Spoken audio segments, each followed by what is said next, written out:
আসসালামু আলাইকুম সবাইকে। আমার পুঁই শাকগুলি বেশ বড় হয়েছে, এই যে ডগা সারছে। তো আজকে এগুলি একটু কেটে নিব, কেটে রান্না করার জন্য নিয়ে যাব। এই তো অনেকগুলি পুঁই শাক তুলে ফেললাম। এখন এগুলি নিয়ে বেছে তারপরে চিংড়ি মাছ দিয়ে রান্না করব। সবাই ভালো থাকেন। আসসালামু আলাইকুম।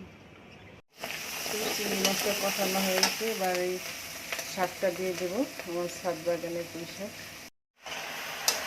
বাজার থেকে যেসব শাকসবজি আনি বেশিরভাগই সার দেওয়া থাকে, প্রচুর পরিমাণে সার দেওয়া থাকে, যেটা শরীরের জন্য খুব একটা ভালো না।